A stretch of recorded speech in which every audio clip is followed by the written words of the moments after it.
I love queer love stories. Like, I love reading them, I love writing them, I love watching them. Like, there's something that they're so important and we need more of them. And I think Yes. that this film is a great addition to the catalog of Thank the you. current existing ones.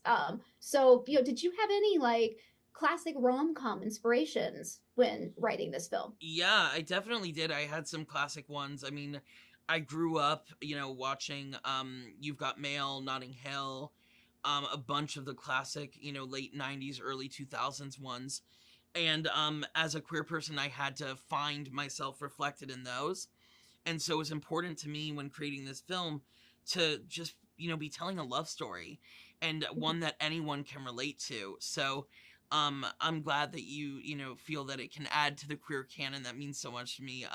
I also, by the way, in terms of books, only read queer stories and queer love stories. So definitely I think, it's important that we see more and more of them. And it's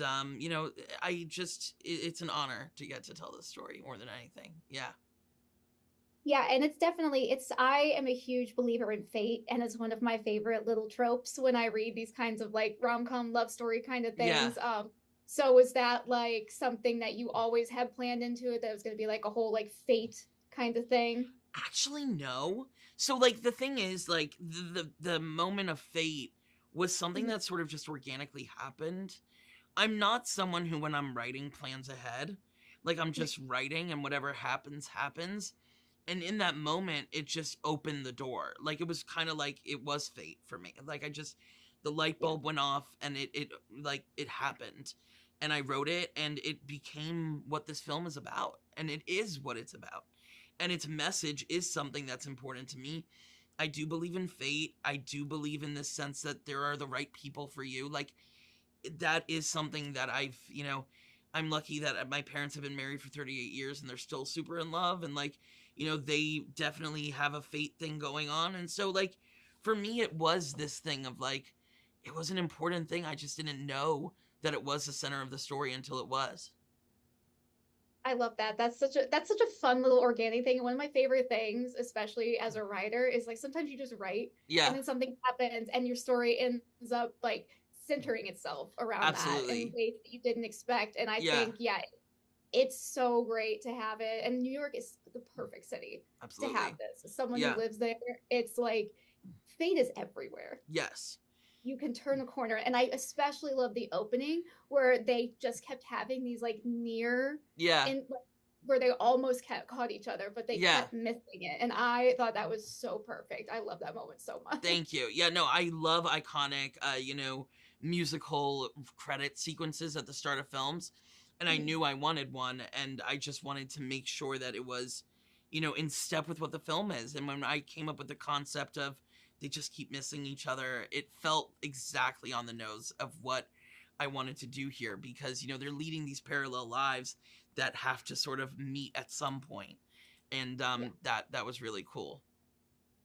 Yeah, I love that. And then I know you mentioned the fear of falling in love is a way that this film can stand out from other films. Yeah. And fear is like absolutely certainly like a powerful motivator for either good or bad. Yeah. You can it can prevent you from doing things, it can force you to do things. So, in creating this film and doing everything that you did with it, like what scared you the most about doing that?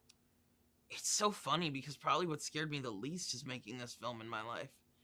Like, to be honest, like, I think there's so much in my life that causes me anxiety, but Mhm. weirdly, making this film and, like, getting to do this never felt like anything other than just, like, the best thing ever. I mean, honestly, the only fear I had was, like, when will it happen? Yeah. How will it happen? But getting to make it was just a joy. And, getting to be on set every day with these people was a gift. And there was no sense of fear in that, but the imposter syndrome came before, luckily. And then by the time I was on set, I was good. So that's really like what it was. It was like during pre-production, I was a little bit like, you know, who is this guy? Like, should you Yeah. be here? But by the time we were on set, we were all good, and then it was just the best. Yeah, that's great. We all got to have a little bit of imposter syndrome. Always, Everyone. yeah. Yeah. It's a good motivator, honestly. Sometimes you like look at it, it's like fear, and Sometimes you're like, it's a little motivator to be like, no, I am that guy. Shush.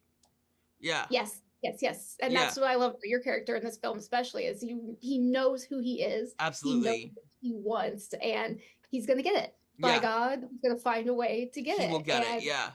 yeah, and he's not gonna let anything stop him. So I feel like it's a nice little deviation from a trope of someone who's normally like, oh, I can't do this. Right. I've been, hurt too many times. There's no way. But he's so optimistic. He's like, Right.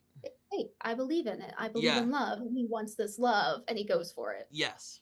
Yeah, absolutely. Yeah. So then, what would you say to like the young people, especially the young queer people who might be scared of falling in love? I would say to just let yourself. And I know that is such a strange concept. But when I was falling in love with my now boyfriend, my friend was also falling in love at the same time. And this is like 5 years ago, and she was like, we were going back and forth on like the fear and the anxiety and all this, and she was just like, but what if we just let ourselves? And this like little thing that felt, kind of like not a big statement. It was changed my whole perspective. And because of that, I've been, happy for the last, I'm not saying I wouldn't be happy without it, but, like it did open the door to this relationship and this romance. And so I feel like for that, that's what I would say. Like, just give yourself a chance. Even if it ends, that's not the worst thing in the world. Every person I've dated, every date I've been on has informed me as a human being. And it has been, in a weird way, a good thing, even if it was a horrible date. So that's what I would say. But I'm lucky that I guess have never been on, any truly horrible dates, but yeah.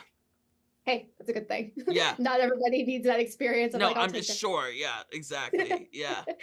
No, yeah, and it's someone who like it took a while for me to accept that I was a queer person as well. So it's like see these like things I wish I would have had when I was younger, and trying to figure out like who I was, what I was, all of that. So I think that this will be one of those films that someone who's like, maybe unsure of who they are, what they'll do, will watch this and be like, oh, okay, so it's like it's not an issue. Like no, it's something beautiful. Yeah, exactly.